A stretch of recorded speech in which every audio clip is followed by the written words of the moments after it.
What are your thoughts on loneliness? Because that's also become a buzzword within our society, and you see all the time. You see articles. Speaking of the internet, I mean, Yeah, you search for loneliness epidemic, and you'll get a lot of yeah. content on it. What are your thoughts there? I think loneliness is a real thing. It's a problem, but it's not a.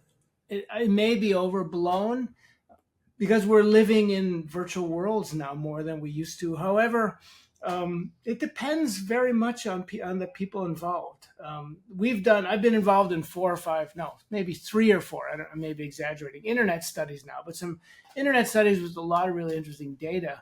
And what we find is that the internet is not all bad or all good. The internet is harmful for some people and less so for other people.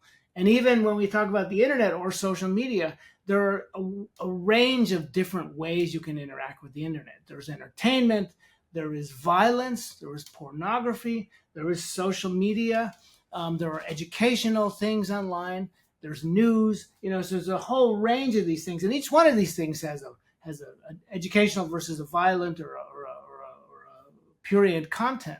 So what we found is people who are, say, we looked at one study of sexually abused girls, and they looked at more pornography and more violence.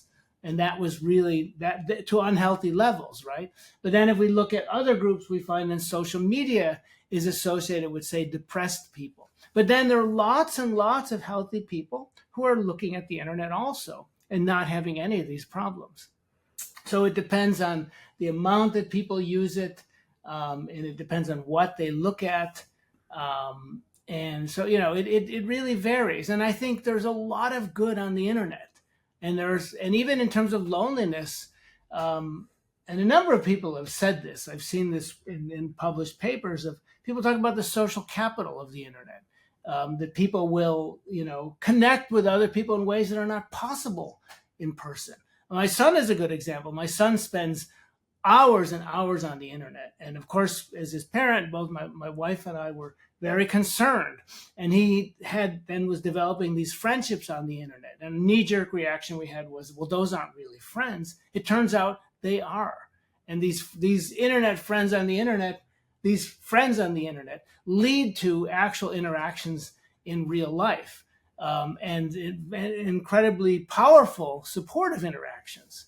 So I think that we don't want to we don't want to throw out the baby with the bathwater and underestimate the fact that the internet has the power to be a kind of way an expansive social world too. And so I think the real question we should be asking, and I don't think there's enough research or enough people asking this question, is what makes the difference? Like, when is it bad and when is it adaptive? When is it healthy and when is it unhealthy? What's healthy and what's unhealthy? Those are really the questions. Couldn't agree with you more in the way that I view it as well. And agree with you. It's more dangerous to be cut and dry, seeing things as black and white as like, okay, this is good or this is bad. The way that I see it and what has really helped for me personally is like, okay, what does my relationship with this look like? Mhm. Like, social media isn't bad.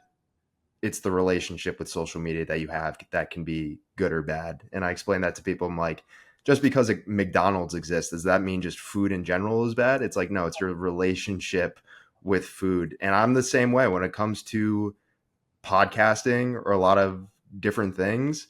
That is all stemmed from the internet and social media and emailing people.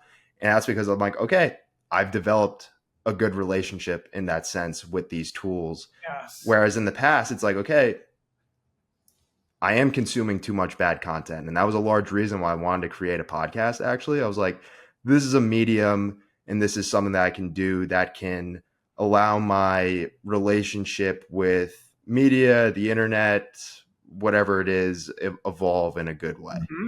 That makes good sense. Yeah, absolutely.